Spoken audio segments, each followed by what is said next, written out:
여러분 안녕하십니까? सभी को जय मसीह की 복음반에 오신 것을 환영합니다. सुसमाचार की कक्षा में आपका स्वागत करता हूँ।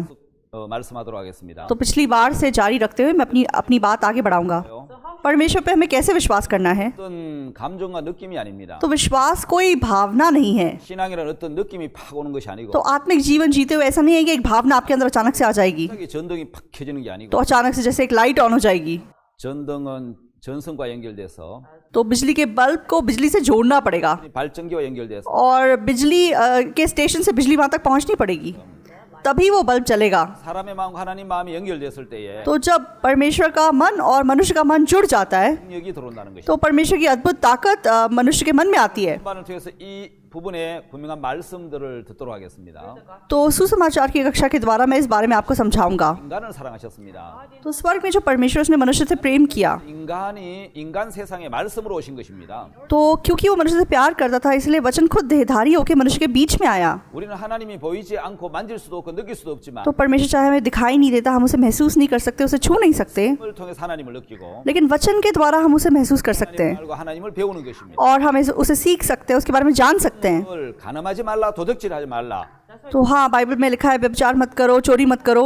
하라 하지 말라로 읽는 사람이 있고 तो कुछ लोग बाइबल को ये करो ये मत करो इस तरीके से पढ़ते हैं। 말씀 안에 들어있는 하나님의 마음을 보고 तो दूसरी ओर ऐसे लोग हैं जो वचन के अंदर परमेश्वर के मन को महसूस करते हैं, 마음을 느끼는 사람이 있습니다. तो वे परमेश्वर के मन को उसमें से समझते हैं। 이런 어떤 글로 내용만 읽는 사람이 있고 तो कुछ लोग बाहरी रूप से इन बातों को पढ़ते हैं 하나님의 마음을 느끼고 하나님의 마음을 받아들이는 사람이 있다는 और दूसरी ओर ऐसे लोग हैं जो वचन के अंदर परमेश्वर के मन को महसूस करते हैं और उसे स्वीकार करते हैं। 자, 여러분 우리는 이번 시간에는 천지 창조 속에 들어있는 하나님의 섭리 तो आज हम सृष्टि के अंदर जो परमेश्वर की दूरदर्शिता छिपी हुई है, 예, 창조 속에 담겨진 하나님의 마음을 한번 살펴보도록 하겠습니다. तो इस सृष्टि के अंदर परमेश्वर का मन जो छुपा हुआ है उसके बारे में हम जानेंगे। 자, 신앙이 어려운 이유는 तो क्यों लोगों को आत्मिक जीवन मुश्किल लगता है? 신앙은 이해의 세계로 가기 때문에 어려운 것이죠. क्योंकि वो समझकर आत्मिक जीवन जीने की कोशिश करते हैं।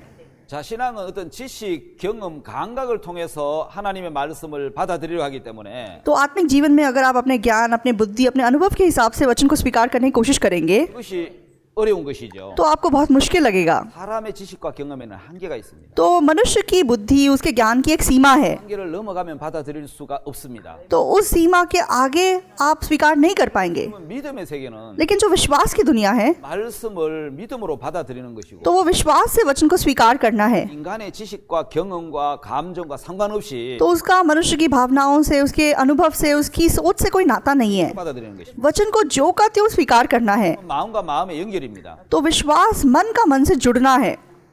자, 사람의 마음이 하나님의 마음과 연결되면 तो जब मनुष्य का मन परमेश्वर के मन से जुड़ जाता है 마음이 들어오는 것입니다. तो परमेश्वर का मन मनुष्य के मन में बह के आता है। 말씀과 연결되면 तो जब हमारा मन परमेश्वर के वचन से जुड़ जाता है 말씀에 있는 하나님의 마음이 들어온다는 거. तो वचन के अंदर जो उसका मन छिपा हुआ है वो हमारे पास पहुंचता है। 나와 상관이 없다면 तो अगर मेरा वचन से कुछ लेना देना नहीं है 있는 법을 배워야 되는 겁니다. तो आपको सच में उससे नाता बनाना सीखना है। 왜 어려운가요? तो क्यों आत्मिक जीवन मुश्किल है? 좋습니다. आत्मिक जीवन बहुत आसान है। 알고 나면 너무 쉽고 단순한 것이다. अगर आप इसे जान लेंगे तो बहुत आसान है, बहुत सरल है। 어려운 데는 문제가 있죠. तो अगर आपको मुश्किल लग रहा है तो इसका मतलब कुछ समस्या है, 예, 이해하려고 하기 때문에 어려운 것입니다. इसलिए मुश्किल लग रहा है क्योंकि आप समझने की कोशिश कर रहे हैं। 이게 아니고 तो आत्मिक जीवन समझ की दुनिया नहीं है, 믿음의 세계인 겁니다. विश्वास की दुनिया है। 다시 말하면 연결이라는 것입니다. दूसरे शब्दों में ये कनेक्शन है। 우리는 말씀의 연결보다 이해하려고 한다는 것이죠. तो आप वचन से कनेक्शन बनाने की बजाय उसे समझने की कोशिश करते हैं। 내 마음이 연결되면 अगर मेरा मन वचन से कनेक्ट हो जाए 내 마음에 들어온다는 것입니다. तो परमेश्वर का मन मेरे मन में बह के आता है। 믿는 여기 그림을 하나 보겠습니다. तो आपको एक मजेदार चित्र दिखाता हूँ। 우리가 눈으로 보는 것이 얼마나 정확한지 तो हम जो आंखों से देखते हैं वो कितना सही है, 정확하지 않다는 걸 제가 오늘 보여드리려고 하는 मैं आपको बताना चाहता हूँ कि हमारी आंखें स्पष्ट नहीं है। 이 그림이 보이십니까? आपको ये चित्र दिखाई दे रहा है? 자, 여러분 우리 주위에 이런 경험한 것은 우리가 경험한 것은 보는 눈과 듣는 귀에 의해서 대부분 경험하는 건데 तो हमारे सब अनुभव जो हम देखते हैं, जो हम सुनते हैं, उसके हिसाब से बनते हैं। 우리 눈은 주위의 환경에 따라 영향을 받는다는 것이죠. तो हमारी आंखें हमारे वातावरण से प्रभावित होती हैं। 자, 여러분 첫 번째 나오는 저 붉은 줄하고 तो जो पहली लकीर आपको दिखाई दे रही है 저 안쪽에 이제 오른쪽에 있는 붉은 줄하고 और जो अंदर की तरफ की लकीर है, 여러분 눈에는 어떤 것이 더 길어 보이죠? तो आपकी नजरों में कौन सी ज्यादा लंबी है? 아마 여러분들의 눈에는 तो मुझे लगता है आपकी आंखों में 오른쪽 저 깊숙이 있는 게 저기 훨씬 더 길어 보입니다. आपको जरूर ये बाईं ओर की ज्यादा लंबी लग रही होगी। 그렇죠? सही है? 왜 그렇습니까? क्यों ऐसा है? 사실은 여러분 길이가 어떻겠습니까? लेकिन असलियत में इनकी लंबाई में कितना फर्क है? 왜냐하면은 तो असलियत में 자 여러분 보면은 줄 두 개만 쳐도 तो अगर यहाँ 2 लाइनें और बना दी जाए 어떻습니까? तो फिर अब कैसा है? 예, 똑같잖아요. ये दोनों बराबर हैं। 예. 그런데 여러분 이 선 하나만 지워버리면 तो एक लाइन को अगर हम हटा देते हैं, 지워볼까요? हटा के देखें, 예, 여러분 길어 보이는데 तो देखो अब एक लंबी दिखाई दे रही है। 선 두 개 딱 지으면 लेकिन जब हम 2 लाइनों से जोड़ देते हैं तो आप देखेंगे कि दोनों बराबर हैं। 이게 환경에 영향을 받는다는 거죠. तो मेरा कहने का मतलब है कि हम अपने वातावरण से प्रभावित होते हैं। 정확하지 않다는 겁니다. तो जो हम देखते हैं वो स्पष्ट नहीं है। 있는 것에 한계가 있는 것입니다. तो जो हम देखते हैं, जो हम समझते हैं, उसकी एक सीमा है। 스트레스 받아들이려고 한다면 तो अगर हम समझ के स्वीकार करने की कोशिश कर रहे हैं 믿음을 가질 수 없습니다. तो हम कभी भी विश्वास प्राप्त नहीं कर सकते। 이해의 세계가 아니고 विश्वास समझ की दुनिया नहीं है, 예, 그대로 받아들이는 세계입니다. जो का त्यों स्वीकार करने की दुनिया है। 받아들이면 जब हम विश्वास से स्वीकार करते हैं 이해가 되도록 해놓았다는 거예요. तब परमेश्वर ने ऐसा बना दिया है कि हम उसे समझ सकें। 우리 변화의 포도주가 되겠습니까? तो पानी कैसे दाखरस बन सकता है? 말에게서 이제 예수님이 태어날 수 있습니까? तो कैसे एक कुंवारी यीशु मसीह को जन्म दे सकती है? 여러분 우리가 볼 때 기적이라고 말하잖아요. तो हम इसको चमत्कार बोलते हैं। 예, 그건 이해의 세계가 아닙니다. तो ये समझ की दुनिया नहीं है, 믿음의 세계고 विश्वास की दुनिया है, 능력의 세계라는 거예요. ताकत की दुनिया है। 자, 여러분 믿음을 이해해서 믿으려고 하기 때문에 तो क्योंकि आप समझ के विश्वास करने की कोशिश करते हैं, 이제 어려운 길을 가는 것이 इसलिए आप मुश्किल रास्ता चुन रहे हैं। 이해의 세계가 아닙니다. विश्वास सच में समझ की दुनिया नहीं है, 세계입니다. सिर्फ स्वीकार करने की दुनिया है। जब आप स्वीकार करेंगे 되는 것이죠. तब आप समझ सकेंगे। 여러분 신앙은 연결입니다. तो आत्मिक जीवन सच में कनेक्शन है, 연결은 능력입니다. तो कनेक्शन में ताकत है। 하나님의 마음과 우리 마음이 연결되는 것이. परमेश्वर का मन जब और हमारा मन अगर कनेक्ट हो जाए 이제 미국의 제2의 도시라고 말하는 로스앤젤레스는 तो अमेरिका में दूसरे नंबर पे सबसे बड़ा शहर लॉस एंजलिस है। 전기가 없는 도시였는데 तो वहाँ पे पानी नहीं था, बिजली नहीं थी, 물론 조그마한 10만 명 되는 도시였는데 छोटा सा शहर था जिसमें करीबन 1 लाख लोग रहते थे। 제2의 도시가 된 것은 लेकिन अब वो दूसरे नंबर पे अमेरिका का सबसे बड़ा शहर है। 물과 연결을 했기 때문에 ऐसा क्यों हो सका? क्योंकि वो पानी से जुड़ गया, 예, 여러분 전기와 연결시키기 때문인 것입니다. वो सच में बिजली से कनेक्ट कर दिया गया। 예, 거기 후보 때문에 이 후보나 파크 때문에 전기도 끌어오고 तो हुबर या पार्क डैम से बिजली वहां तक लाई गई 예, 이제 물을 끌어오면서 और पानी वहां तक लाया गया 예, 거대한 도시로 발전했습니다. और वो एक इतना बड़ा शहर बन गया। 한 연결의 힘이라고 말할 수 있어요. तो ये कनेक्शन की ताकत है। 여러분 여기 전구에 불이 들어오려면은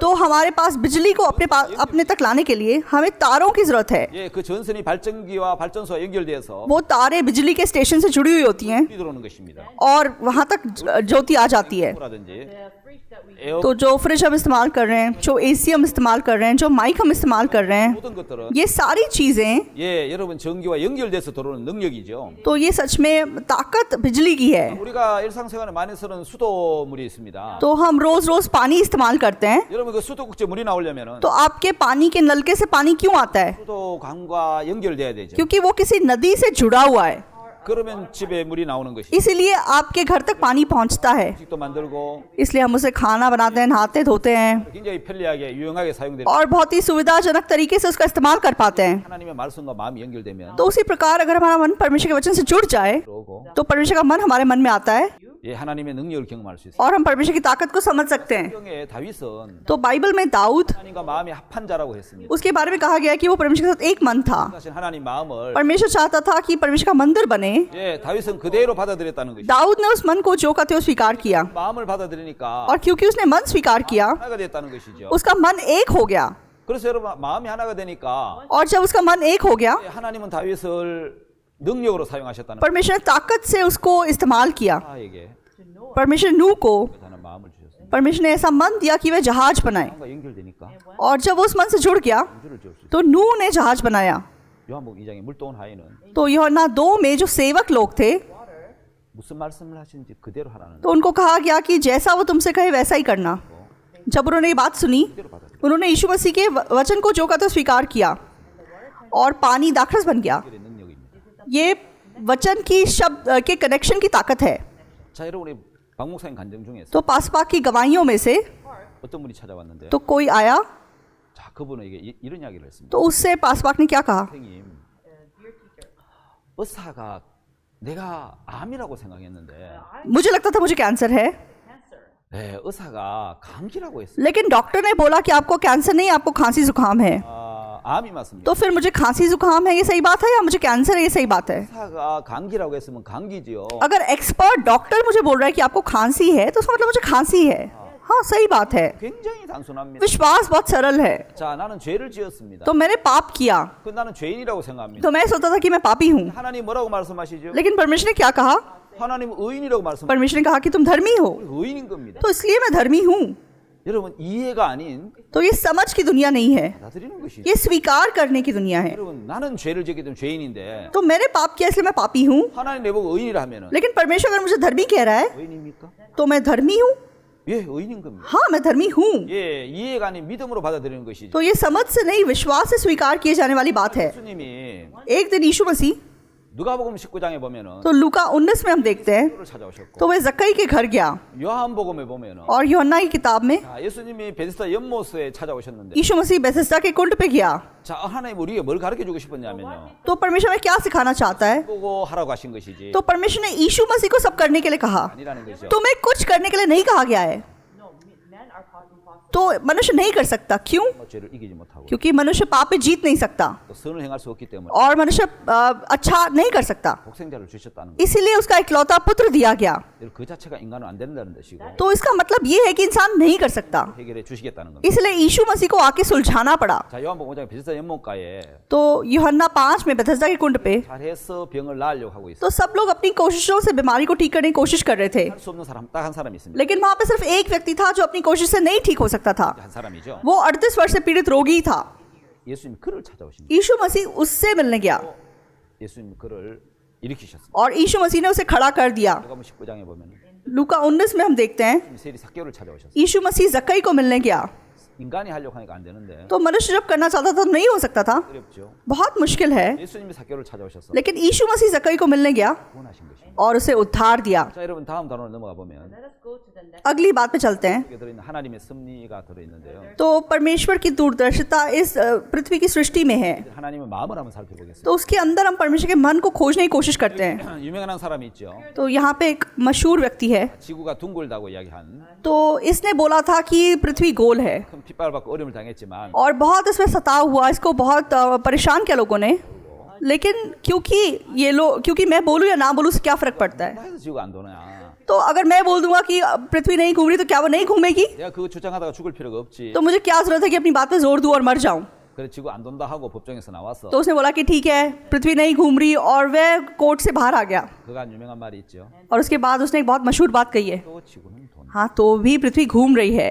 예, 이탈리아 천문학자 갈릴레이죠. तो ये इटली का गैलीलियो था। 그는 이렇게 이야기를 했습니다. तो उसने क्या बोला? 하나님 우리에게 두 권의 책을 주셨다. परमेश्वर ने हमें 2 किताबें दी है। 첫 번째 책이 पहली किताब 자연이라는 책이고 प्रकृति है, 두 번째 책은 और दूसरी किताब 성경이라는. बाइबल है। 예, 자연은 तो जो प्रकृति है, 솜씨를 자랑해 놓은 책이에요. तो प्रकृति एक ऐसी किताब है जो परमेश्वर के हुनर के बारे में घमंड करती है। तो प्रकृति की हर चीज में हम परमेश्वर के हुनर को देख सकते हैं। तो लोग क्योंकि देख नहीं पाते, 느낄 수가 있고요.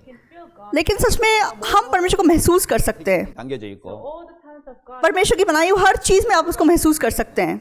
तो जो बाइबल हम पढ़ते हैं, 하나님에 대해서, तो ये परमेश्वर के बारे में, 구원에 대해서, हमारे जीवन के उद्धार के बारे में 영생에 대해서 और अनंत जीवन के बारे में 가르쳐주는 놀라운 생명의 책. हमें सिखाने वाली सच में अद्भुत किताब है। 하나님 우리에게 두 권의 책을 주셨다는 तो 거예요. वो बोलता कि परमेश्वर ने हमें 2 किताबें दी हैं। 거기에 보면은 하나님 우리에게 이런 말씀을 하십니다. तो परमेश्वर ने हमें ऐसा वचन बताया है। 여러분 성경 거기 보면은 तो बाइबल में जो हम देखते हैं, 욥기를 한번 읽어보겠습니다. अय्यूब की किताब को एक बार पढ़ेंगे। 자, 욥기 12장입니다. अय्यूब 12, 자, 욥기 12장 7절 8절을 읽겠습니다. अय्यूब 12 का 7 और 8 पढ़ेंगे।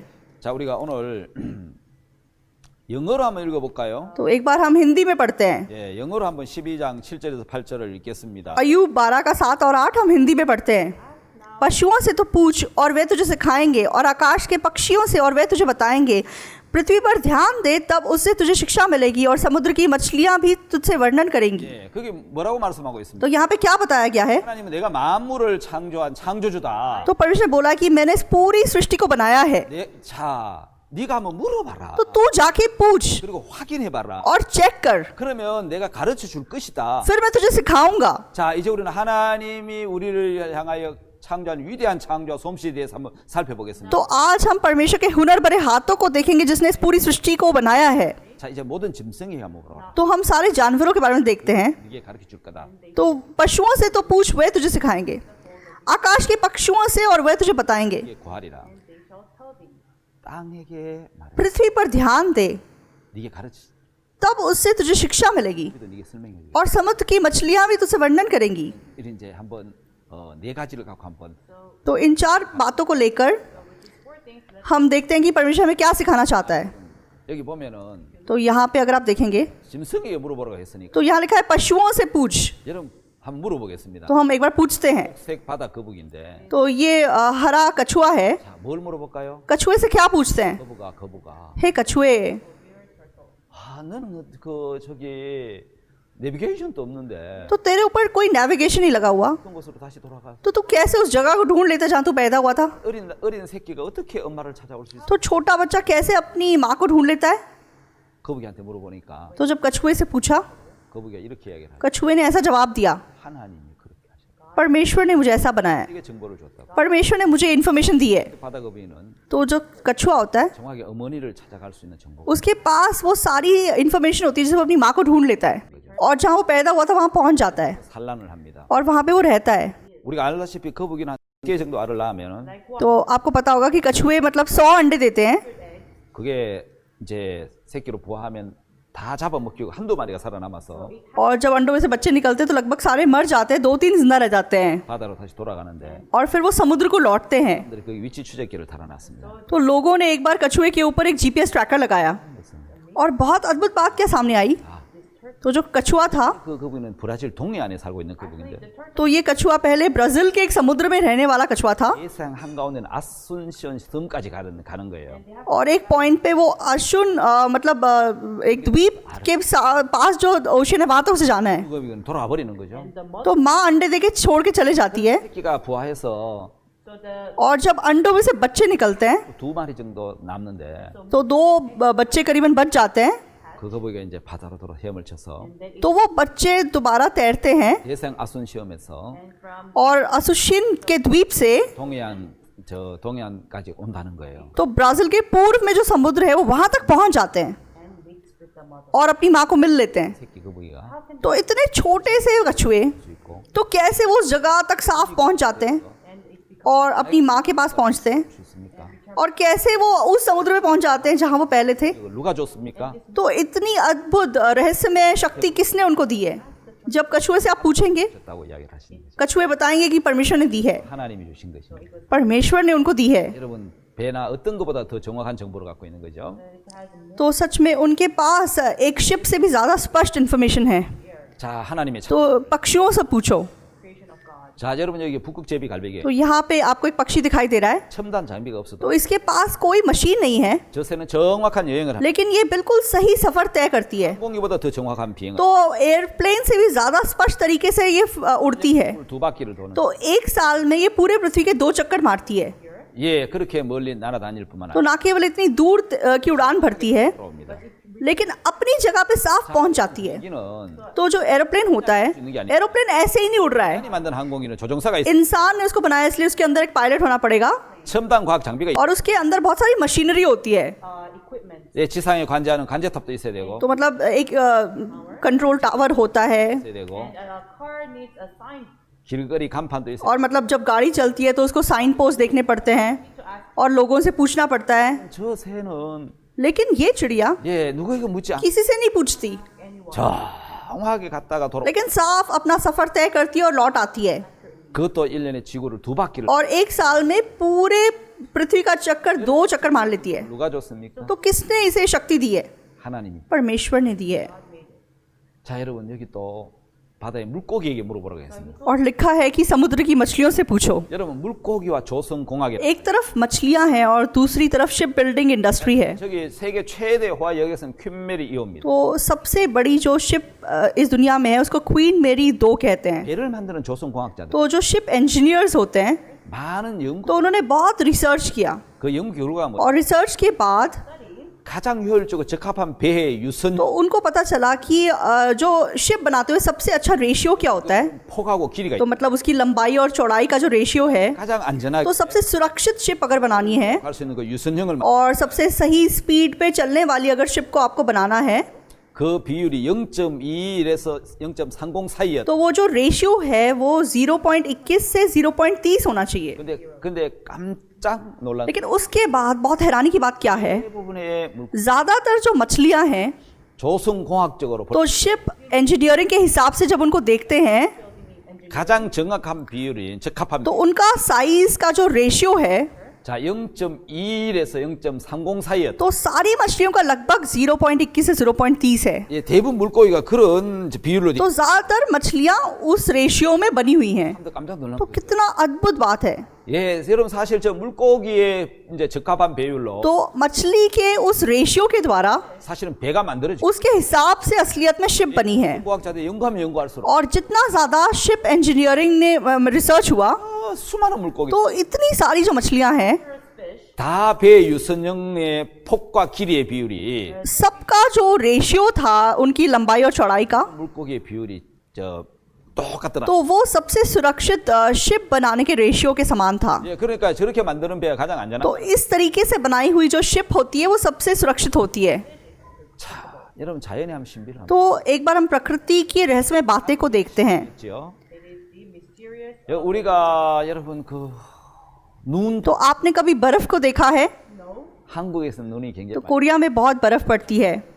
어릴 때 늘 눈 사오 눈을 뭉쳐갖고 탁 친구들 장난치고 눈. तो जब हम छोटे थे तो हम बर्फ को लेके बहुत दोस्त मिलके लड़ाई करते थे। 예, 눈싸움을 하고 तो हम बर्फ एक दूसरे के ऊपर फेंकते थे 하얗게 내- और सारे पहाड़ जो हैं वो सफ़ेद हो जाते हैं 나무 가지마다 눈꽃이 확 피어. और पेड़ों की डालियों पे मतलब एक जैसे बर्फ के फूल बन जाते हैं 온 산이 뒤로 돌아보면 다 하얀 세계가 바뀌고. और पूरी दुनिया ऐसा लगता है कि सफ़ेद हो गई है। 아프리카에 잘 볼 수. तो अफ्रीका में शायद वो देखने को नहीं मिलती होगी। 자, 근데 그 눈은 लेकिन ये जो बर्फ होती है 35가지의 종류와의 패턴을 तो 가지고 उसके 35 क्रिस्टलीय आकार होते हैं। 정체는 अगर आप 굉장히 बर्फ के क्रिस्टल को देखेंगे तो वो बहुत सुंदर है। 눈이 수억 개 내릴 거 아닙니까? 수억 송이가. तो कितने सारे मतलब जो बर्फ के टुकड़े गिरते हैं तो मतलब वो एक समान नहीं है, इंसान के हाथों के निशानों के समान। 아름다운 모양. तो इतने सुंदर हैं लेकिन 근데 같은 것이 하나도 없는 것은 कोई भी सेम नहीं है। 하나님으로만 तो 가능합니다. परमेश्वर ही सिर्फ ऐसे बना सकता था। 예, 수십억 뭐 수백억이 तो चाहे करोड़ों और मतलब कितने खरबों हैं 같은 것이 없이 लेकिन कोई भी सेम आकार का नहीं है। 예, 눈이 각자 다른 결정. तो उन सब का अपना अपना आकार है। 여러분 지구상에 80억 तो इस दुनिया में 800 करोड़ लोग रह रहे हैं 지문이 같은 사람이 있나요? लेकिन सबके उंगलियों के निशान अलग हैं, 한 명도 없어요. किसी के भी सेम नहीं है। क्यों? 바로 하나님의 창조기 때문에. क्योंकि परमेश्वर ने ऐसा बनाया है। 그래서 하나님 말씀. इसलिए परमेश्वर क्या कहता है? 시편 139편 13절 10. तो हम एक बार भजन संहिता 139 13 और 14 देखेंगे। 주께서 내 장부를 지으시며 나의 못에서 나를 조직하셨나이다. For thou hast मेरे मन का स्वामी तो तू है, तूने मुझे माता के गर्भ में रचा। 내가 주께 감사하며 나를 지으심이 신묘막측하심이라 주의 행사가 기하면 내 영혼이 자라나이다. मैं तेरा धन्यवाद करूंगा इसलिए कि मैं भयानक और अद्भुत रीति से रचा गया हूँ, तेरे काम तो आश्चर्य के हैं। 하나님 우리를 지으실 때 तो परमेश्वर ने जब हमें बनाया 못해서 나를 조직하셨다고 했어요. तो परमेश्वर ने हमारे माता के गर्भ से रचा है। 제가 어느 날 어떤 어린아이를 봤는데 तो एक दिन मैंने एक छोटा सा बच्चा देखा। 태어났는데 손가락 마디가 없는 거예요. 새끼 손가락. जब वो पैदा हुआ था तो उसकी छोटी इंगली नहीं थी 자라는가 보니까 और जैसे जैसे वो बड़ा हुआ whether it grows. 과연 이게 자라지 않더라. तो मैंने देखा कि वो उंगली वैसी रही, बड़ी नहीं। Why? क्यों? 모태에서 조직이 되기 때문에. क्योंकि माता के गर्भ में वो रचा गया था। 사람의 몸은 모태 바깥에 어머니 태 바깥에서 자라지 않습니다. तो माता के गर्भ के बाहर उसका शरीर नहीं बन सकता। 하나하나를 보면은 तो हम अपने आप को अगर देखेंगे 편 139편에 신묘막측하심. तो भजन संहिता में लिखा है कि परमेश्वर के रहस्यमय काम वहाँ पे हैं। That's what तो हम समझ सकते हैं 그렇습니다. 하나님 우리 몸을 만드실 때 परमेश्वर ने जब हमारी देह को बनाया, 하나 놀라운 능력을 갖고 만드신 거예요. एक एक के अंदर उसने अद्भुत ताकत डाली है। 생각해 보시면 तो जब हम अपनी देह के बारे में सोचते हैं 창조의 숨결 तो परमेश्वर के हुनर भरे हाथों को आप देख सकते हैं। 마음이 느껴질 것이. परमेश्वर ने किस हुनर भरे हाथों से सृष्टि की है। 더 이야기를 하겠다. तो अगर मेरे पास समय होता तो मैं और विस्तार से बताता। 여러분 시편에 보면 और भजन संहिता में जब हम देखते हैं 시편 121편에 भजन संहिता 121 में 이스라엘을 지키시는 하나님은 तो इज़राइल का रखवाला परमेश्वर 졸지도 아니하시고 ना ऊँगेगा और ना सोएगा। 예, 120편 4절부터 तो 7절까지 121 के 4 से लेकर 7 तक जब हम देखते हैं 왜 하나님이 졸지도 तो 않고 परमेश्वर क्यों ऊँगता नहीं है और सोता नहीं है, or sleep. 그게 무슨 뜻이지? इसका मतलब क्या है? 그래서 하나님께서 너를 지켜서 모든 환란에서 명쾌하시겠다. तो परमेश्वर तेरी रक्षा करेगा और तुझे सब विपत्ति से बचाएगा। 하나님 나를 지키신다고 말씀하시는데 तो वचन कहता है कि परमेश्वर मेरी रक्षा करेगा। 오늘 여러분 혈액 영상을 보면은 तो अगर आप अपने शरीर के लहू को देखेंगे 부분이 There's 있었는데요. a part where I was तो मैं देख के हैरान रह गया। 우리 몸을 지키신 तो 하나님, परमेश्वर कैसे हमारे शरीर की रक्षा कर रहा है। 주무시지 않고 나를 지키신 하나님. परमेश्वर जो बिना सोए बिना ऊँगे हमारी रक्षा कर रहा है। 몸의 8%를 차지하고 तो 있어요. हमारे शरीर में 8% लहू है। 근데 여러분 그 혈액이 이제 내 심장에서부터 손 발끝까지 이렇게 운영을 하면서 लेकिन वो लहू हमारे दिल से हमारे पाँव तक पूरे शरीर में बहता है। 그런 120 mH Hg의 이제 압력을 견디고 तो 120 मिली एच ग्राम के प्रेशर को वो बर्दाश्त करता है 내 몸을 지키기 위해서 और मेरे शरीर की रक्षा करने के लिए। 군사가 얼마나 동화되는지 तो 아십니까? आपको पता है कि कितनी चीज़ें हैं जो काम कर रही हैं। 2,000억 개.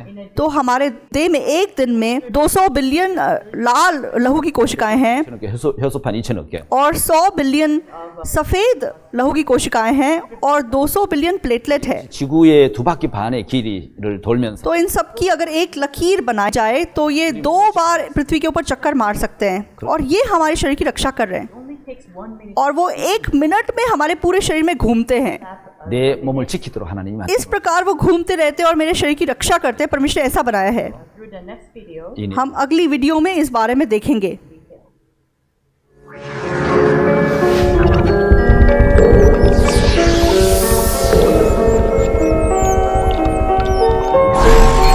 Once I hoped to seek the unknown.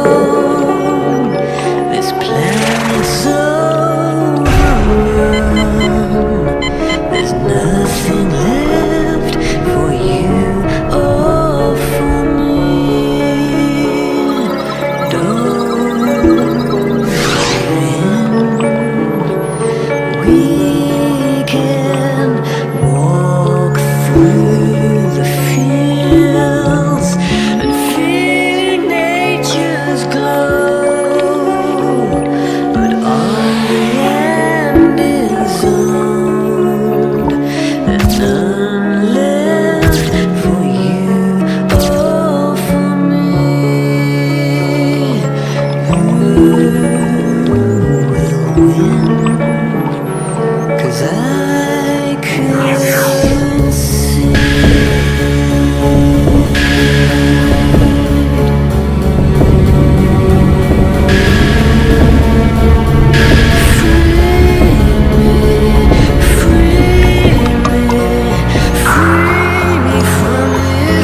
예, 영상 잘 보셨습니다. आपने अच्छे से वीडियो देखा, Video very well.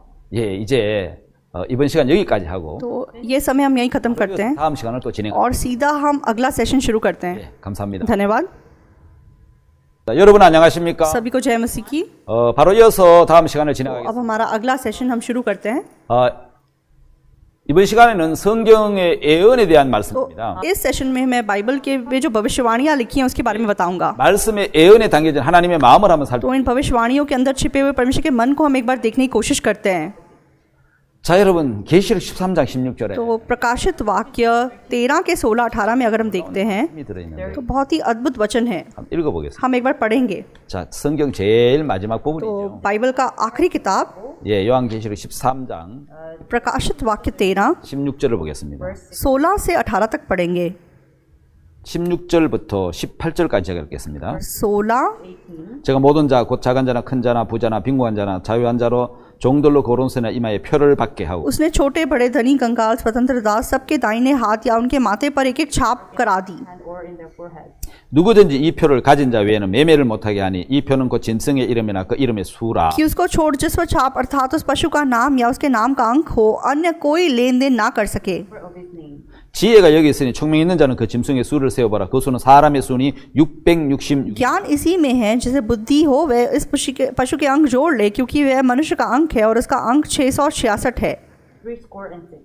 여러분 사람들이 이 성경을 तो 보고 लोग जब इस वचन को पढ़ते थे 수천 년 동안 तो बहुत सालों तक वो इस बात को समझ नहीं पाए थे 아니 이게 무슨 이야기? कि क्या बताया गया है। 왜 모든 자가 तो क्यों सब लोग 큰 자나 작은 자나 छोटे या बड़े 한 자는 종들 धनी या कंगाल स्वतंत्र या दास 오른손이나 이마에 표를 सबके दाहिने हाथ या माथे पर छाप क्यों लगाई जा रही है। 표를 안 가지면 매매를 못 하게 तो क्यों उसके बिना आप लेन देन नहीं कर सकोगे। 이 수가 왜 तो 600? क्यों उसका अंक 666 है। 지혜가 있는 사람은 이 숫자를 세어. तो जिसके पास बुद्धि है वह उसको समझ जाए। 그 수는 사람의 수는 666이라고 तो 얘기합니다. वो मनुष्य का अंक है और उसका अंक 666 है। 여러분 이 컴퓨터가 나오기 전까지 कंप्यूटर के आने तक 누가 얘기합니다. 아인슈타인도 तो ये सच्चाई आइंस्टाइन को भी नहीं पता थी। 세계적인 과학자도 몰라. बेहतरीन वैज्ञानिक इसको नहीं जानते थे। Scientists did not know it. 이 이야기가 컴퓨터가 तो लेकिन जब कंप्यूटर बने There came 또 이래 바코 और जब बारकोड आया barcode came. 이게 무슨 의미인지 알. तब लोगों को समझ में आया इसका क्या मतलब है। 여러분 대량 판매나 유통을 하기 तो जब कोई बड़ी मात्रा में सामान लेना या देना होता है To sell massively. 만든 것이 여러분 저 바코드 इसलिए बारकोड सिस्टम बनाया गया था। 이 바코드 시스템을 만들어 तो जब ये बारकोड सिस्टम बनाया गया Then 예, 그 안에 모든 정보를 तो उसके अंदर सब मतलब इंफॉर्मेशन डाल दी गई 대량 이제 판매하고 유통하잖아요. और फिर उसको इस्तेमाल किया जाता है। throw and sell. 예, 그걸 만들어 보. और जब ये बनाया गया This code. 바로 이제 666 तो 시스템이 तब से ये 666 सिस्टम आ गया। 제일 왼쪽에 나오는 저것이 국가 번호고요. तो सबसे सामने रखा हुआ है वो मतलब देश का नंबर है। 바코드 시스템은 So if you look at और अगर आप बारकोड सिस्टम को देखेंगे 그러니까 끝 666 이렇게 666 시스템으로 되어 있는데 तो शुरुआत अंत और बीच की लकीर है वो 6 से 666 है। 이 바코드가 몸에 받아. तो ये बारकोड आगे जाके शरीर में लगाया जाएगा। 저는 여러분 이런 तो 생각. मैंने सोच के देखा what I thought. 아 사람은 옛날에 물건과 물건을 서로 교환. तो पुराने ज़माने में लोग मतलब सामान का लेन देन करते थे Long ago. 돈을 만들어서 돈과 लेकिन फिर पैसा बन गया और फिर पैसे से लेन देन होने लगा।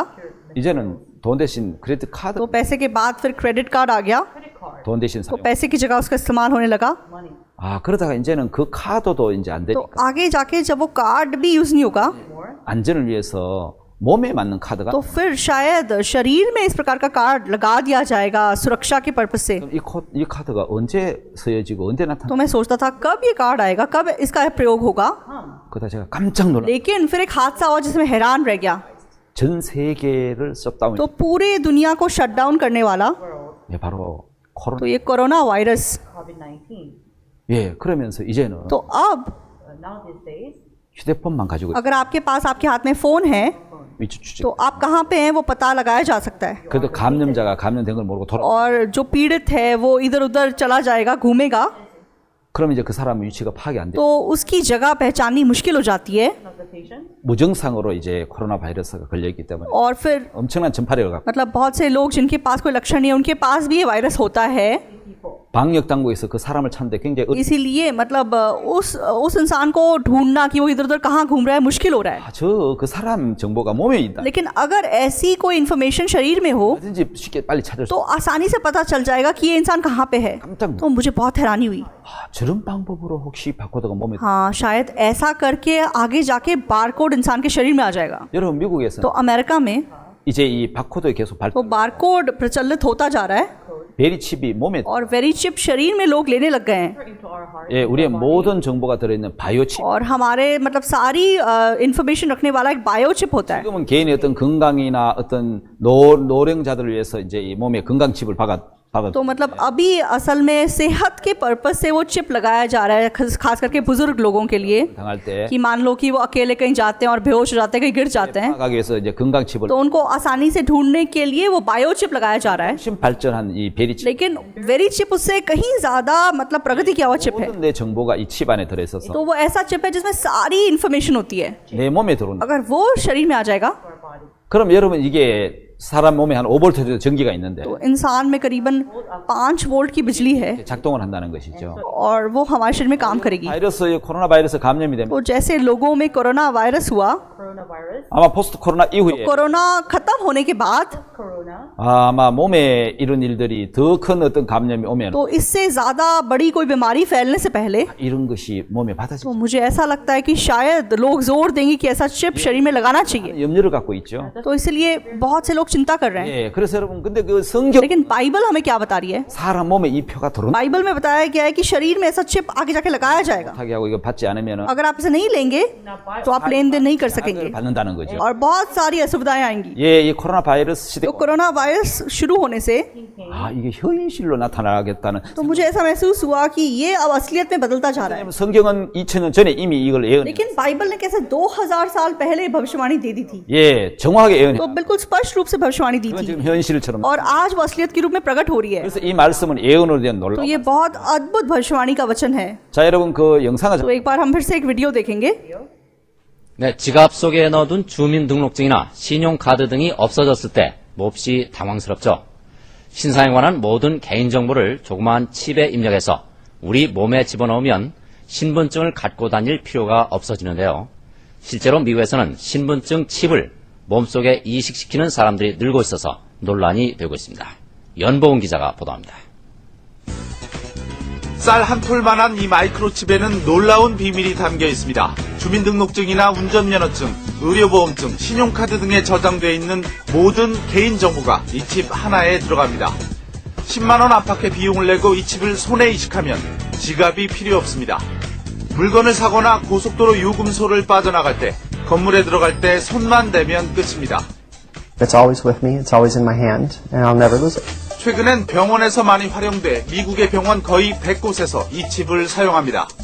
환자의 과거 진료 기록이 저장돼 있어 의식이 없는 환자도 빨리 치료할 수 있기 때문입니다. We're very dependent on getting rapid information on critically ill patients, which sometimes is a challenge.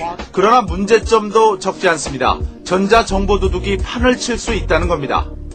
You have the ability to have electronic pickpockets, and you'll never know it because everything is still in your wallet, except it's all been stripped clean.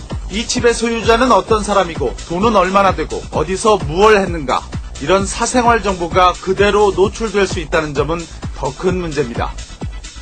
편리함에 극치라는 인간칩. 하지만 이 칩이야말로 우리를 24시간 감시하는 새로운 원형 감옥이 될 수 있다는 두려움은 그 사용을 주저하게 만들고 있습니다. 자, 영상 잘 तो 보셨어요? आपने video को अच्छे से देखा। 예. 이 영상에 보시면 तो जैसा हमने इस वीडियो में देखा, 아, 참 이 앞으로 되어질 그 놀라운 일에 대해서 잘 설명해. आगे जाके जो अद्भुत घटनाएं घटने वाली हैं उसके बारे में दिखाया गया है।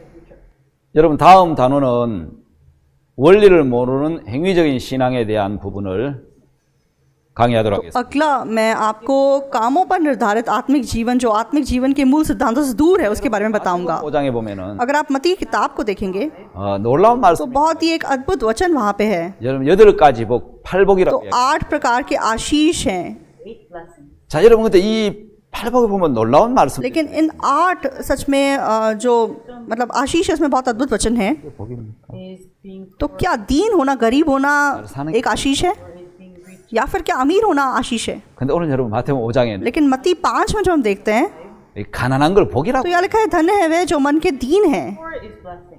다시 말하면 심령이 가난한 자는 복. तो मतलब गरीब होना, मन से दीन होना 물질적인 सच में आशीष है। 이거 तो ये पैसों से गरीब होना नहीं है, Poor. 마음이 ये मन से गरीब होने की बात बताई गई है।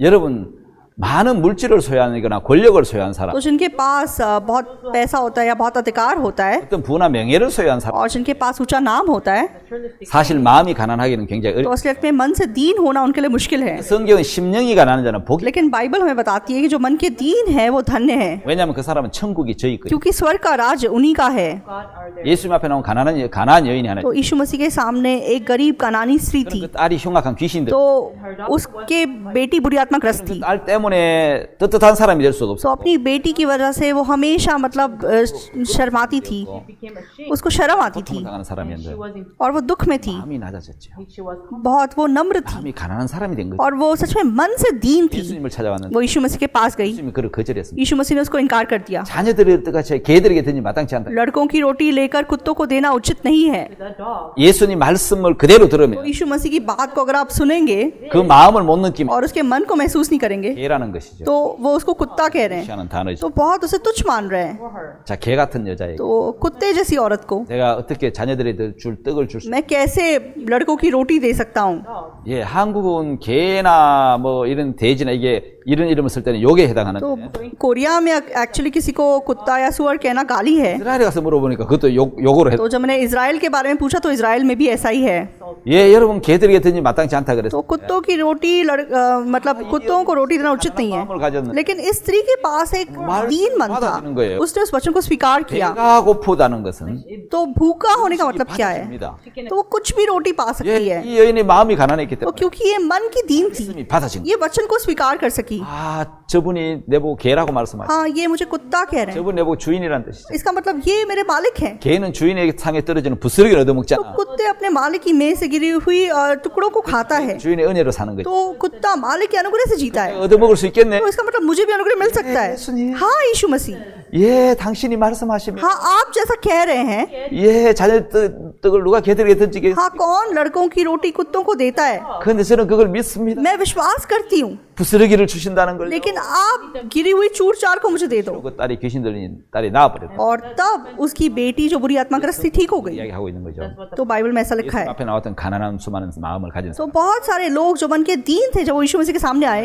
여인 सामरी स्त्री, 38년 된 38 वर्ष से पीड़ित रोगी, 그들은 다 심령이 가난한 자였어요. तो ये सब मन के दीन थे 예수님이 자기 것이 어땠습니다. और यीशु मसीह उनका हो गया, स्वर्ग का राज्य उनका हो गया। 자, 예수님은요. यीशु मसीह 바로 어떤 사람을 찾아. वो कैसे लोगों को ढूंढता है? 자, 우리가 여러분 8가지 쭉 복을 보면은 तो जब हम 8 आशीष को यहाँ देखते हैं 천국이 저희 것이 막 그랬어. तो यहाँ लिखा है कि स्वर्ग का राज उन्हीं का है। 심령이 가난한 자에 대한 이야기 나와. तो यहाँ धन्य है जो मन के दीन है, 참길한 자는 और जो 하나님을 볼 जो 것입니다. मन के शुद्ध हैं वो परमेश्वर को देखेंगे। 하나님의 마음이 담겨져 있지 않습니까? तो इस वचन में आप परमेश्वर के मन को महसूस कर 자, सकते 여러분 हैं। 제가 오늘 왜 원리를 모르는 신앙이라는 이야기. तो मैंने क्यों बोला कि आत्मिक जीवन के मूल सिद्धांत को ना जानकर जीने वाला आत्मिक जीवन? 원리가 있습니다. In the Bible, there's a principle. Bible में कुछ 이 सिद्धांत है। 하나님의 이 사람을 부른 그 목적, 그 뜻이 담겨 तो 있다. परमेश्वर ने क्यों मनुष्य को बनाया, क्यों उसे बुलाया, परमेश्वर का एक मकसद है। 이런 말씀을 यीशु मसीह ने एक बार ऐसा कहा, 인자가 온 것은 तो मनुष्य का पुत्र क्यों आया? 잃어버린 자를 찾아 구원하러 왔다고. ताकि वे खोए हुए को ढूंढे और उन्हें बचाए। 그래서 1장에 If 보면은요. you're looking first, पहले कुरिन्थियों 1 में जब हम देखते हैं, यीशु मसीह ने कहा, 형제들아, हे भाइयों, 내가 너희를 부르는 부르심을 봐라. तो मैंने तुम्हें क्यों बुलाया?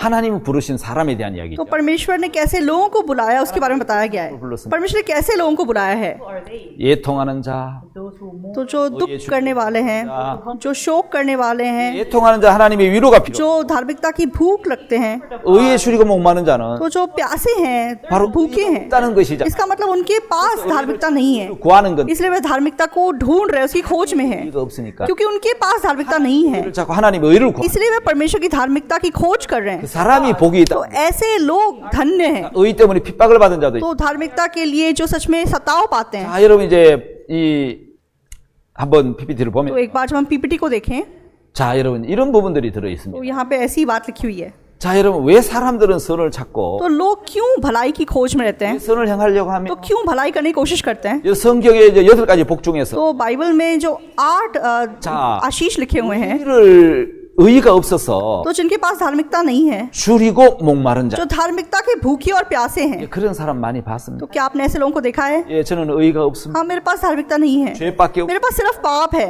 어떻게 하면 의에 대해서 मुझे कैसे धार्मिकता प्राप्त हो सकती है? 배부르고 उनको भूख है और वो उसे ढूंढ रहे हैं, 그런 의를 얻을 수 있습니다. मुझे कहाँ से धार्मिकता मिलेगी? 사람 복이 있다고. तो ऐसे लोग धन्य हैं। 여러분 정말 저는 죄인입니다. हाँ, मैं सच में पापी हूँ, 정말 악한 자입니다. मैं बहुत भयानक 저는 व्यक्ति 의가 हूँ, 없습니다. मेरे पास धार्मिकता नहीं है, 하나님의 의를 얻을 수 있습니까? मुझे कहाँ से धार्मिकता प्राप्त होगी? 율법을 지켜도 안 됩니다. व्यवस्था का पालन मुझसे नहीं हो रहा, 됩니다. मैं अच्छा काम नहीं कर पा रहा हूँ, 됩니다. मुझसे अच्छे काम नहीं हो रहे हैं, 의가 없습니다. मेरे पास धार्मिकता नहीं है, 죄밖에 मेरे 없습니다. पास सिर्फ पाप है, 어떻게 하면 의를 얻을 수? तो मुझे कहाँ से धार्मिकता मिल सकती है? 그래서 그 의를 찾는 사람, तो जो लोग उस धार्मिकता की खोज में रहते हैं, 진짜 줄이고 목마른 사람, तो जो धार्मिकता के भूखे और प्यासे हैं, 복이 있다고. परमेश्वर कहता है कि वे तृप्त होंगे, 의를 주시겠다는 거. परमेश्वर उनको धार्मिकता देगा। 예, 그 의를 찾는 사람. तो जो लोग धार्मिकता को ढूंढते हैं, 예, 하나님의 의인 परमेश्वर की धार्मिकता को, 예수님을 만나. वो यीशु मसीह को मिल पाते हैं, 그 다음에 여러분 그 의를 가진 사람, और जिनके पास वो धार्मिकता आती है 의 때문에 핍박을 받는 거. और उसकी वजह से वो सताव पाते हैं। 그래서 마태복음 5장에 8가지 복 중에 의에 대한 복이 2가지 복이 나옵니다. मत्ती 5 में धार्मिकता के बारे में 2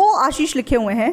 그 다음에 여러분 बाद में 왜 유대인들은 तो क्यों यहूदी लोग, 그렇게 의를 찾을까? क्यों वो धार्मिकता की इतनी खोज करते हैं? 의를 구할까요? क्यों वे धार्मिकता की खोज में रहते हैं? 자기에게 의가 없고 선이 없거든요. क्योंकि उनके पास धार्मिकता नहीं है, 그래서 의를 찾는. इसलिए वो धार्मिकता को ढूंढते हैं। 자, 여러분 거기 8가지 복 중에 तो इन 8 आशीष में 온유라는 단어가 들어있죠. तो एक नम्र शब्द का प्रयोग किया गया है। 하는 땅을 유업으로 받을 거라고. तो जो नम्र है वे पृथ्वी के अधिकारी होंगे। 자, 여러분 온유라는 것은 여러분 온화하고 부드럽다는 뜻이죠. तो नम्र का मतलब बहुत कोमल होना, नीचा होना। 야생 동물이 주인에게 잘 길들여진 상태를 이야기합니다. तो मतलब जो जानवर पालतू बन चुके हैं, उन जानवरों की जो दशा है, इसके बारे में बताया गया है। 나는 마음이 온유하고 겸손하니 तो धन्य वे जो नम्र हैं, 나의 멍에를 메고 내게 배우라. तो मैं नम्र हूँ, तो मेरे जुए को उठाओ। 자, 여러분 가장 세상에 온유하신 분이 예수님. तो इस दुनिया में सबसे नम्र यीशु मसीह है। 하나님의 뜻에 온전히 순종하신 예수님. तो यीशु मसीह ने परमेश्वर की इच्छा को पूरी तरीके से समर्पित किया।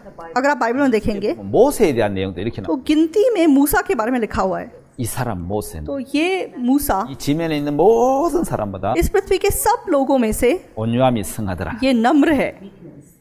여러분 온유는 약하다는 뜻이 아니에요. नम्र कम होने का मतलब कमजोर होना नहीं है। 하나님의 뜻에 길들이고 순종된 사람, तो परमेश्वर की इच्छा के अधीनता में रहना, 그 사람이 모세였다는. तो ऐसा व्यक्ति मूसा था। 근데 여러분 이 지구상에 लेकिन इस पृथ्वी पे, 가장 이 우주에 가장 온유하신 분이 तो इस पृथ्वी में सबसे नम्र जन कौन है? 예수 그리스도. यीशु मसीह है।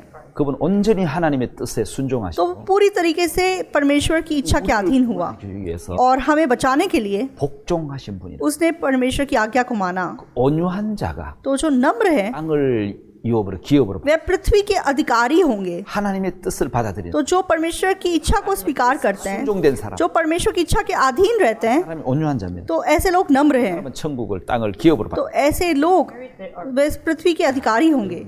8가지 복 중에서 तो इन 8 आशीष में से 하나님의 여러분 법칙을 하나 발견할 तो 때 परमेश्वर के हम एक रूल को देख सकते हैं। 예수님이 부르신 사람, परमेश्वर ने जिन लोगों को बुलाया है, 부족한 사람이라 कमजोर लोग हैं, 다 연약한 사람, कमियों से भरे हुए लोग हैं। 강해지고 싶고 तो आप लोग मजबूत बनना चाहते 사람 हैं, 되고 싶, आप महान व्यक्ति बनना चाहते हैं, 되고 싶습니까? आप बहुत अच्छे व्यक्ति बनना चाहते हैं। 그렇지 않는 자신을 발견하면 लेकिन अगर आप अपने आप का आविष्कार करेंगे कि आप ऐसा नहीं है, 그래서 तो आप परमेश्वर का अनुग्रह पा सकेंगे। 지혜를 가지고 You will 그 तो आप परमेश्वर की बुद्धि प्राप्त कर सकेंगे 지혜로운 사람 되고 और आप उस बुद्धि के द्वारा जी सकेंगे। 약한 내가 주님의 강함을 받아서 और आप कमजोर हैं लेकिन आप परमेश्वर के सामर्थ्य को प्राप्त कर सकेंगे और उसके द्वारा जी सकेंगे। 주의 능력으로 능력 있는 자가 된다. और परमेश्वर की ताकत के द्वारा आप ताकतवर बन सकेंगे। 연약하고 부족한 사람을 불러. इसलिए परमेश्वर ने सब कमियों से भरे लोगों को बुलाया है।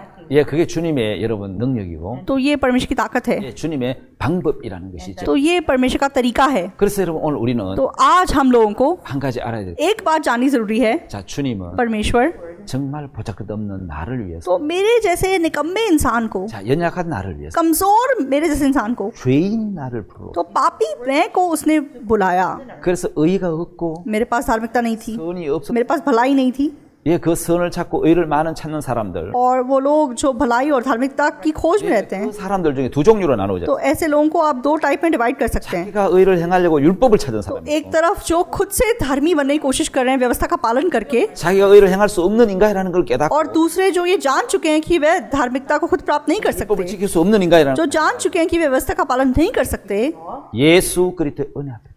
यीशु मसीह के अनुग्रह के सामने जाते हैं। before the grace of Jesus. 예, 그 사람이 진짜 신앙의 원리를 아는 तो 사람. ऐसे लोग आत्मिक जीवन के मूल सिद्धांतों को समझते हैं। 보배를 질그릇에 가졌다는 말. तो हमारे पास धन मिट्टी के बर्तनों में है, Earthen vessel. 예수 그리스도는 보배시고 यीशु मसीह हमारा धन है, 우리는 쉽게 깨어지는 질그릇. और हम मिट्टी के बर्तन हैं जो आसानी से टूट जाते हैं। 하나님은 보배를 질그릇에 삼아. परमेश्वर ने धन को मिट्टी के बर्तनों में रखा है। 여러분 전기는 플러스와 마이너스가 만나. तो बिजली जो है वो प्लस और माइनस से बनती है, 예, 그래야만 전기가 통하는 तो 거. तभी बिजली बह सकती है। 우리 인간은 마이너스. तो हम मनुष्य माइनस हैं, 예수님은 플러스. लेकिन यीशु मसीह प्लस है। 영원한 마이너스입니다. तो हम अनंत काल के लिए माइनस है, 예수님 영원한 플러스. और यीशु मसीह अनंत काल के लिए प्लस है। 만나야 और जब हम मिलते हैं 전기가 들어오는 거죠. तो बिजली उत्पन्न होती है। 그래서 주님은 इसलिए प्रभु 연약한 자를 부르십니다. कमजोरों को बुलाता है, 부족한 자를 부르십니다. कमियों से भरों को बुलाता है, 에게 은혜를 입히십니다. और ऐसे लोगों को अनुग्रह देता है। 무엇과 연결되어 있습니까?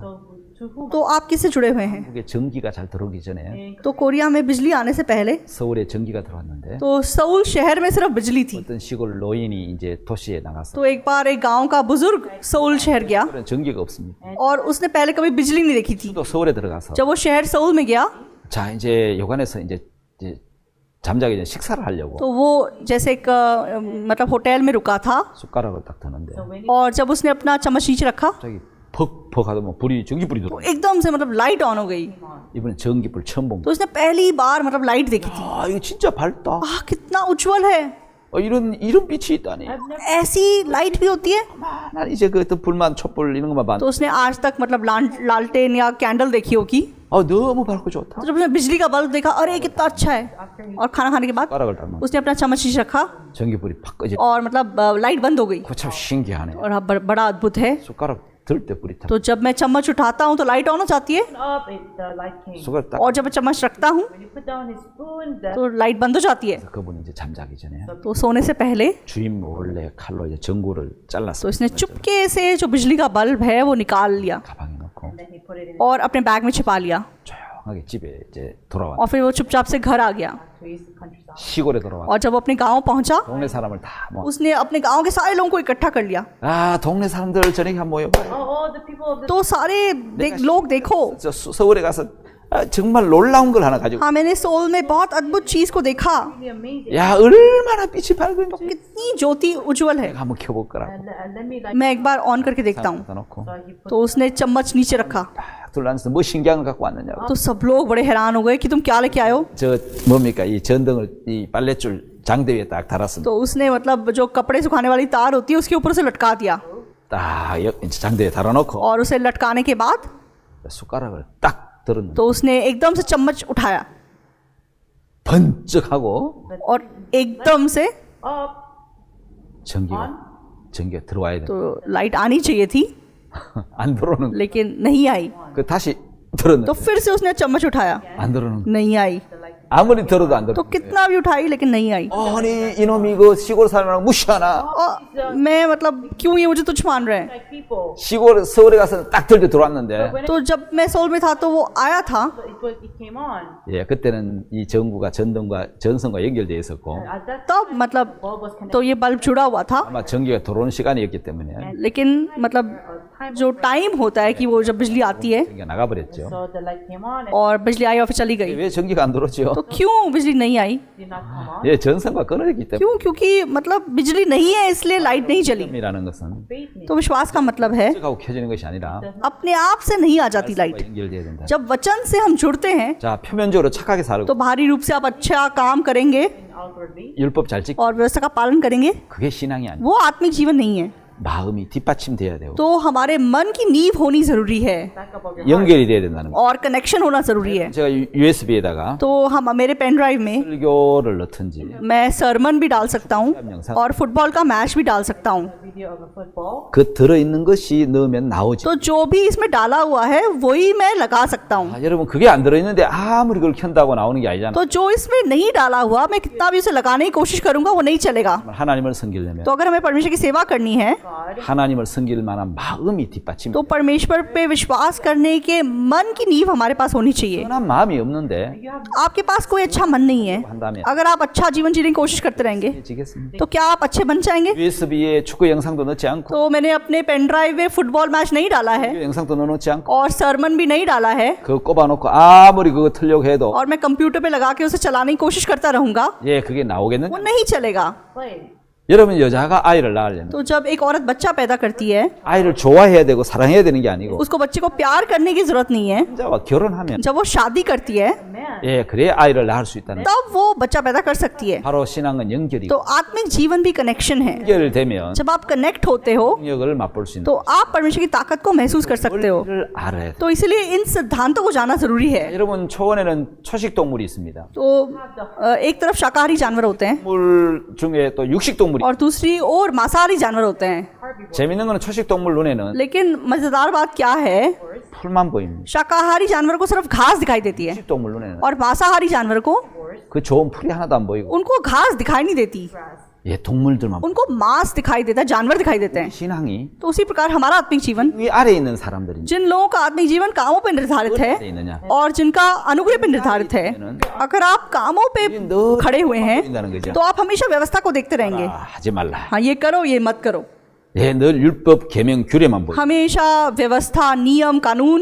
법을 지켰을 때 만족하고 흐뭇해하지만 तो जब आप नियमों को मानेंगे तो आपको खुशी होगी 못 지키면 और जब आप नहीं मानेंगे 막 어려워하고 힘들어. तो आप दुखी हो जाएंगे, परेशान हो जाएंगे। 모두 다 법 아래 있는 तो ये सारे लोग व्यवस्था के अधीन हैं। 1단계에 머물러 있는 तो 거. ये पहले स्तर पे हैं अभी तक। 꼭 여러분 풀만 뜯어먹는 애벌레, 이제 배추 벌레처럼. तो जैसे कि जो गोभी का कीड़ा होता है जो सिर्फ घास खाता है, 신앙을 하는 사람들은 तो जो लोग 하라 하지 말라. शुरुआत में अभी आत्मिक जीवन जी रहे हैं वो सिर्फ क्या करना है क्या नहीं करना है उसकी ओर ध्यान देते हैं। 신앙인데 ये पहला स्तर है आत्मिक जीवन का। 여기를 거쳐서 나비가 되면은 लेकिन जब वो गोभी का कीड़ा तितली बन जाता है 저 배추벌레는 배추 잎을 더 이상 먹지 않는다는 तो 거. फिर वो सिर्फ गोभी के पत्ते नहीं खाता। 여러분 두 번째 단계 신앙은 और जो दूसरा आत्मिक जीवन है It's a pupa spiritual. तो वह प्यूपा का आत्मिक जीवन है। You know, it will build its own. तो उसने अपना घर बना लिया है And it just goes to और वो सो गया है। 갇혀 있다는 거. इसका मतलब अपने व्यवस्था में फंसे हुए हैं। 못 지켜.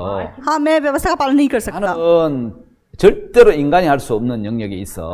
हाँ मैं सच में मैं नहीं कर सकता। 저게 이제 배추벌레에서 이제 번데기 신. तो वो कीड़े से अब प्यूपा में तब्दील हो जाना है। 근데 여러분 여기 나비 신앙이 있어요. लेकिन तीसरा तितली का आत्मिक जीवन है। 춘잎이 아닌 꽃에서 꿀을 먹고 तो जो गोभी के पत्ते नहीं खाती, फूलों से मधु निकाल के खाती है, it's वह तितली का जीवन है, वो बदला हुआ जीवन है। 하늘을 날아다닙니다. तो वह आकाश में उड़ने वाला जीवन है, 이게 벗어나서 अपने आप से आजाद होके। 법에 매인 신앙이 아니고 तो व्यवस्था से बंधा हुआ जीवन नहीं, 마음이 들어와서 परमेश्वर का मन स्वीकार करके। 그 사람 마음을 이끌어가는 신앙을 하는 거예요. तो सच में life of God. आत्मिक जीवन उसके द्वारा चलाया जा रहा है। 신앙을 하고 있습니까? In which तो आप किस प्रकार का आत्मिक जीवन जी रहे हैं? 법 아래에 있는 신앙을 하고 있습니까? तो क्या आप व्यवस्था के अधीन हैं 이제 나비처럼 या आप तितली के समान 하늘을 나는 신앙을 하고 आप आकाश में उड़ रहे हैं? the life of flying on the sky. 자 여러분 우리는 자신에 매여 있습니까? तो क्या हम अपने आप से बंधे हुए हैं? 늘 내가 하려고 하고 있습니까? तो क्या हम खुद करने की कोशिश कर रहे हैं? 하나님 우리에게 두 가지를 주십니다. परमेश्वर ने हमें दो चीजें दी हैं। 자 하나님 법으로 이끄는 것과 परमेश्वर ने नियमों से अगुवाई पाना 마음을 주어서 하는 신앙. और मन से अगुवाई पाना। But because you are given the 여러분 왜 하나님 법을 주셨어요? परमेश्वर ने क्यों हमें नियम दिए? 인간은 스스로 할 수 없는 인간인데 ताकि हम जान जाएं कि हम खुद से नहीं कर सकते, 피조물이라는 겁니다. हम रची हुई वस्तु हैं, 스스로 할 수 없다는 겁니다. हम अपने आप से कुछ नहीं कर सकते। 근데 스스로 할 수 있다고 생각하라. लेकिन हम गलत फहमी रखते हैं कि हम खुद कर सकते हैं। 법을 통해서 इसलिए परमेश्वर ने व्यवस्था को देके 인간인 걸 가르쳐 주셨어요. हमें ये सिखाने की कोशिश की हम खुद से नहीं कर सकते। 둘째 아들에게 तो जो दूसरा बेटा था, 너는 스스로 할 수 없는 인간이야. हम ऐसा मनुष्य हूं जो खुद से कुछ नहीं कर सकता। 그걸 깨우쳐 주기 위해서 तो ये